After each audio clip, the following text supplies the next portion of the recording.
তো সবাইকে তো খেতে দিয়ে দিয়েছি দেখতেই পেলে। আর কি রান্না করেছি চলো তোমাদের দেখাই। এই যে করেছি শাক ভাজা, পেঁয়াজ আর শুকনো লঙ্কা দিয়ে ভাজা করেছি, এঁচোড়ের তরকারি, চিংড়ি মাছ দিয়ে এঁচোড়ের তরকারি করেছি। দারুণ দেখতেও লাগছে, তেমনি টেস্টও হয়েছে। মা তো বললো, খেয়ে বলছে ভালো হয়েছে এঁচোড়ের তরকারি। তো এই প্রথমবার আমরা এঁচোড়ের তরকারি করলাম। আর এদিকে দেখো খাসির মাংসের তরকারি করেছি,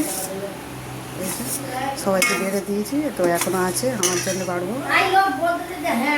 আর করেছি দেখো আমের চাটনি, চাটনি ঘন করে একদম আমের চাটনি করেছি, পাতলা করে না, একদম জেলি মতন চাটনি করেছি।